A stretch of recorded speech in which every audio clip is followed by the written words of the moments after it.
Hello and welcome to another video on derivatives. In this video, we are going to discuss about the related rates. So one of the goal of calculus, as we discussed in the first video, is to find the rate of change. So when we are working with a relationship between several variables or quantities, a change in one quantity or variable will produce a change in the other. So there will be a relationship between the rates at which these quantities or variable change. Knowing how one quantity changes, we can determine how the other quantity changes. And these type of problems in calculus, we call them related rates. So when we are solving a related rate problems, I have just put an outline here, kind of like a guideline that we can follow, but it's not just confined to these guidelines. We can do it in different ways. So, but first, I would like to suggest drawing a picture because doing that, we'll be able to write equation just looking at a picture sometimes. For example, if it's a right triangle, then we can use the Pythagorean theorem. If it's a circle, then we can use the area. So if you are talking about the area of the circle, we can use the area formula and so on. So it's very important that we draw the picture of the situation. And then after that, we have to write our own equation. So there won't be any equation given. And then the most important thing is we'll take the derivative with respect to time or t because we are talking about the rate of change with respect to time. And then after that, substitute, so after finding the derivative, substitute the given values and then solve for what we are trying to find. And then finally, just try to answer the question just to make sense that we got what we wanted. Okay, so this is kind of like guideline, but again, we can do things differently. So let's look at the first example. So a rock is thrown into a still pond and causes a circular ripple.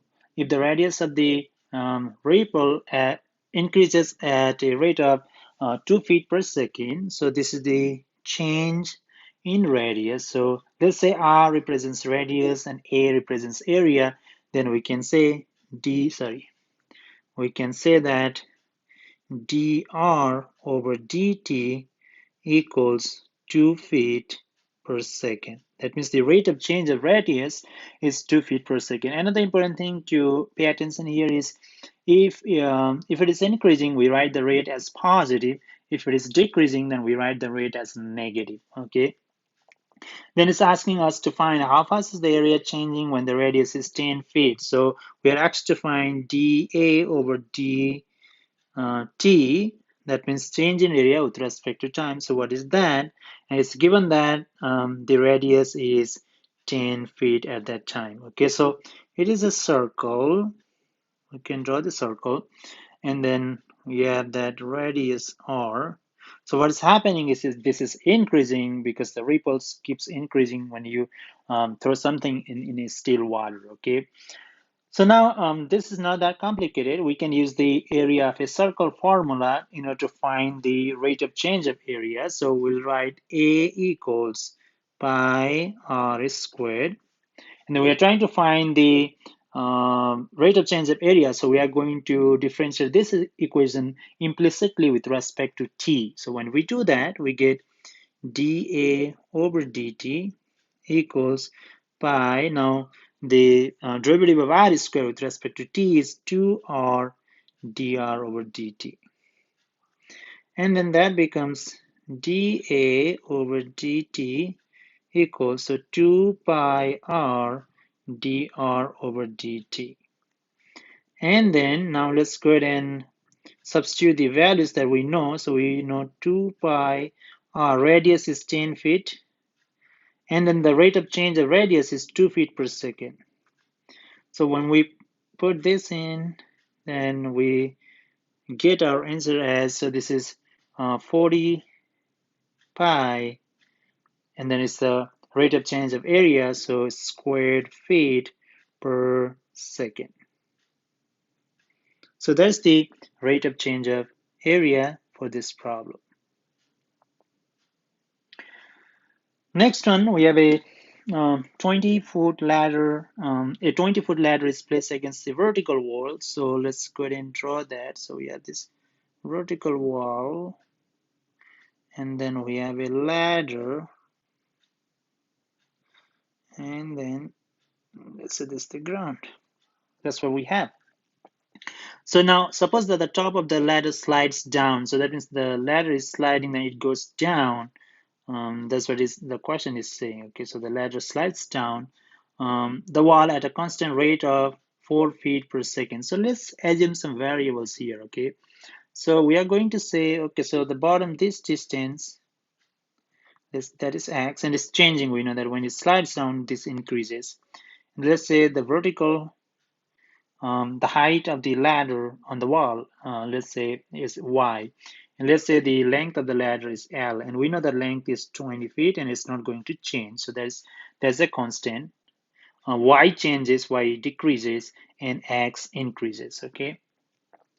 So the ladder slides down on the wall at a rate of 4 feet per second. That means the change in y, the height, where the height of the wall where the ladder rests. So that one changes. So that rate is 4 feet per second. So dy over dt equals 4 feet per second. So that's the change in the height. Okay. Now we know that the ladder L equals 20 feet and it's a constant, it's not going to change. How fast is the bottom of the ladder sliding down away from the wall? So we need to find dx over dt. So how much is that? From the wall when the top of the ladder is 12 feet above the ground. So when y is 12 feet.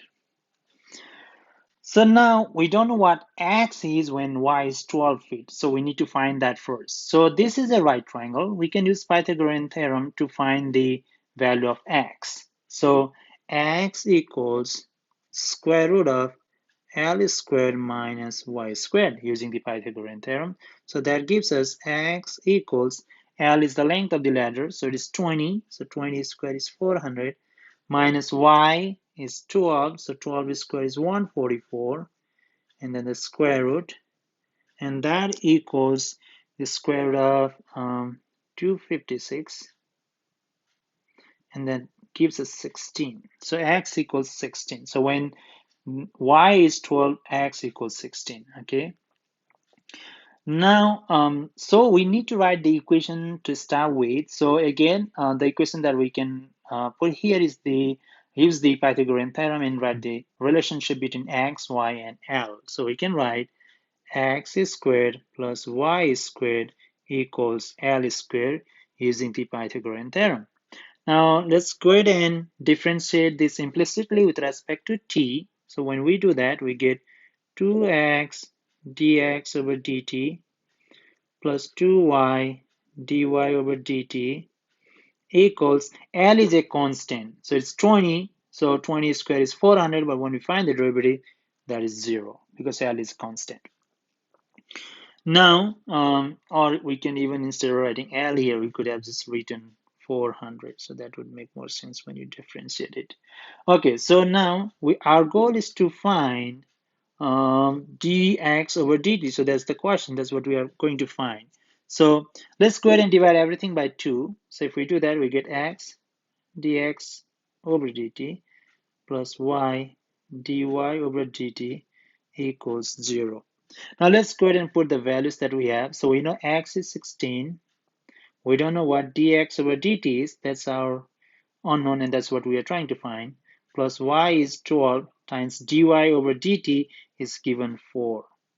And then one thing that we need to pay attention here is the y is decreasing. So this rate is negative. And we have to put negative here, okay? And that equals 0. So now, so we have 16 dx over dt minus 48 equals 0. And then 16 dx over dt equals 48. And then if we divide by 16, we get dx over dt equals 16 times 4 is 48, so feet per second. So that means this one says that when the height is decreasing at a rate of 4 feet per second, the base, the distance of the base of the ladder from the base of the wall is increasing at a rate of 4 feet per second. So that's what this says. Now let's look at another example. Okay, so gravel is being dumped from a conveyor belt at a rate of 120 cubic feet per minute. Okay, so it's dropping down from here. Okay, and it forms a conical pile. So when it comes down, it makes a cone. That's how it's going to look like. It makes a cone. Okay. It forms a conical pile with radius that is always 3 times its height. So if r is the radius, then radius is always 3 times the height. So let's say r is the radius, and this height of the cone is always, so this is height is 3 times the radius. And how fast is the height of the pile increasing? That means we are finding dh over dt.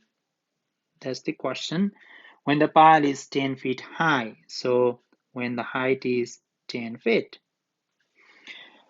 So we are also given the rate of change of volume because it says it dumps at a rate of 120 cubic feet per minute. So we have dV over dt equals 120 cubic feet per second. Sorry, per minute.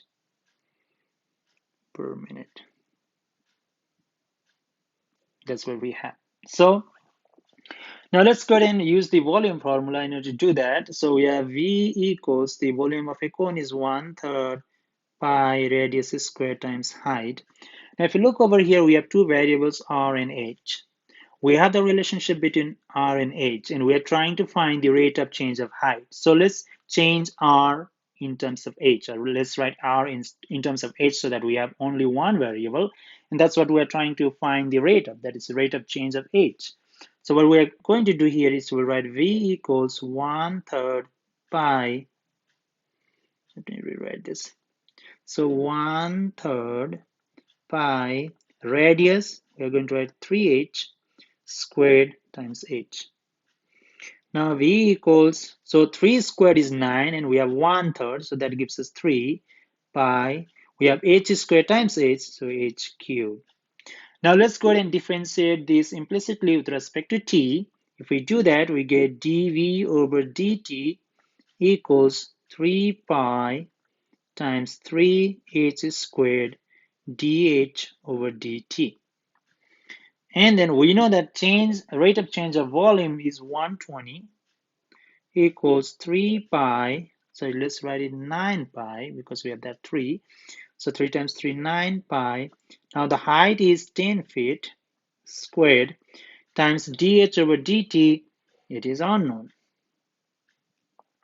Now if you solve for dh over dt, we get dh over dt equals 120 divided by 10 squared is 100 times 9 is 900 pi. So this is the exact answer if you want exact, but if you put this into the calculator, this will give us 0.042 approximately feet per minute. So that's the rate of change of height. That's the rate at which the height increases as per the given condition. So you have one more problem here.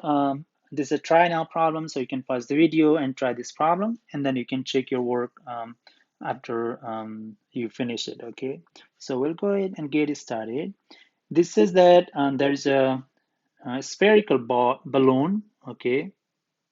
There's a spherical balloon, and then it is increasing, the radius is increasing at a rate of 5 inches per second. So let's write dr over dt equals 5 inches per minute, sorry, not per second, per minute. How fast is the volume in changing when the radius is 15 inches? So radius is given 15 inches, and we're asked to find the rate of change of volume. So let's go ahead and write the formula for volume of a sphere, which is V equals 4/3 pi r cubed. And then let's go ahead and differentiate this one implicitly with respect to t. So dv over dt equals 4/3 pi times 3r squared dr over dt. Now if we clean this up a little bit, we get 3 and 3 cancels out. So we have 4 pi r squared dr over dt. And then let's put what we know. Okay, so dV over dt, that's what we are finding, change in volume. So 4 pi times the radius is 15 squared. Rate of change of radius is 5 inches per minute. So now this one gives us dV over dt equals, so 15 squared is 225 times 20. So this gives us 4,500 pi cubic inch per minute. Or if you put it into the calculator, so approximately we get 14137.17 cubic inch per minute. So this is the approximated decimal value. This is the exact value. So that's all for this video. I'll see you again in the next video.